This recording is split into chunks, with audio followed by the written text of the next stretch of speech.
This program provides education, not advice. Sponsors pay a fee for endorsements and interviews. See the truthayf.com disclosure page for details.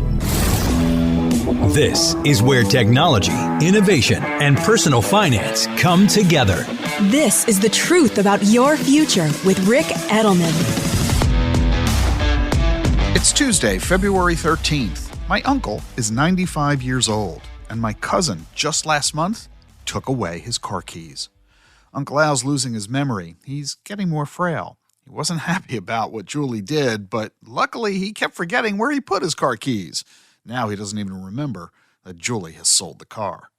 We always worry about teen drivers. They're aggressive, distracted, and inexperienced. But what we don't often think about is that adults 65 plus are responsible for more than 8,200 traffic deaths a year. And that number's rising 15% annually because everybody keeps getting older. We now have more and more old people on the road. How do you decide it's time for your parents to stop driving?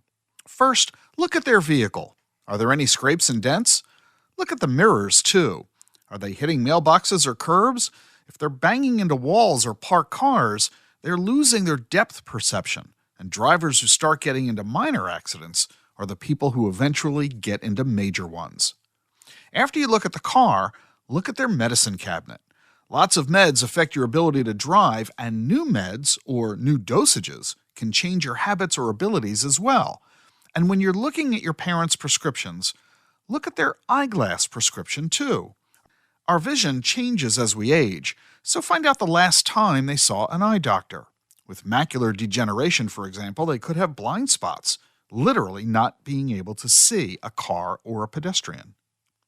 After you look at the vehicle and their medicine, look at them. Are they shuffling their feet? Walking slowly? This means they won't have a good reaction time when they drive. And if your parent has mild cognitive impairment, let alone dementia or Alzheimer's, take the keys. With cognitive impairment, they can't process information as fast as they used to. Their lack of speed, their lack of reflex, can create traffic risks. And finally, if you dare, get in the car with them. Let them drive. And if that idea scares you, then you already know it's time for them to stop driving. Giving up the keys is a monumental thing. You've got to be ready with a replacement solution. Can you or family or friends drive them as they need? Are taxis or Ubers a realistic choice? But in the end, none of that matters. If your parents are a threat to themselves and others and to property, you have a moral obligation to get them off the road. Just imagine how you'd feel if they hurt or killed someone and you had done nothing to prevent it.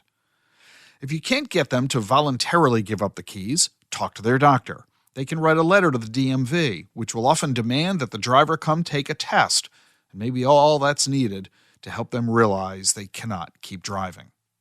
In the end, do what you have to do. Julie took the keys and then flat out sold the car.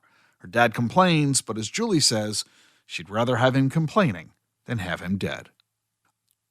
And if you're a financial advisor, you need to have this conversation with your clients as they're aging. Are you suspicious that they shouldn't be behind the wheel? Have that conversation with your client, or ask your client for permission to have that conversation with their kids. Thanks for listening to this podcast. You might not know that in addition to this show, I'm the guy who created Wealth Management Convergence. It's turning the traditional financial advisor conference model upside down. And if you're a financial advisor, I'm inviting you to join me. It's in West Palm Beach, Florida, March 10 to 12, and it's devoted to giving you the investment strategies you need today in a format unlike any other conference. No breakout sessions, no PowerPoints. Only financial advisors and RIA firms can register to attend. You'll learn from some of the most successful people in this business with conversations focused on generative AI, exponential technologies, longevity, estate planning, crypto, and a whole lot more. You can also sign up for free one-on-one meetings and dine-arounds.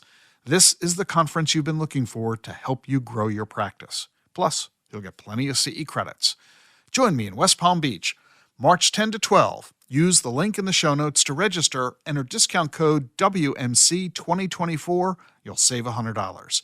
This code is exclusively for financial advisors listening to this podcast. I look forward to seeing you there.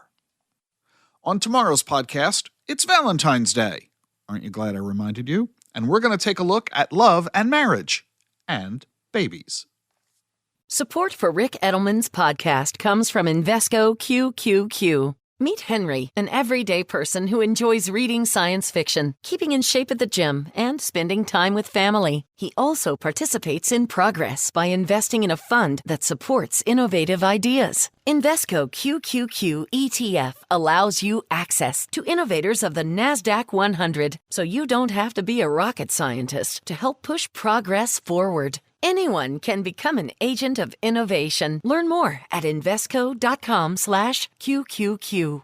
There are risks when investing in ETFs, including possible loss of money. ETFs' risks are similar to those of stocks. Investments in the tech sector are subject to greater risk and more volatility than more diversified investments. The NASDAQ 100 Index comprises the 100 largest non-financial companies on the NASDAQ. You can't invest directly into an index. Before investing, carefully read and consider fund investment objectives, risks, charges, expenses, and more in prospectus at Invesco.com. Invesco Distributors, Inc.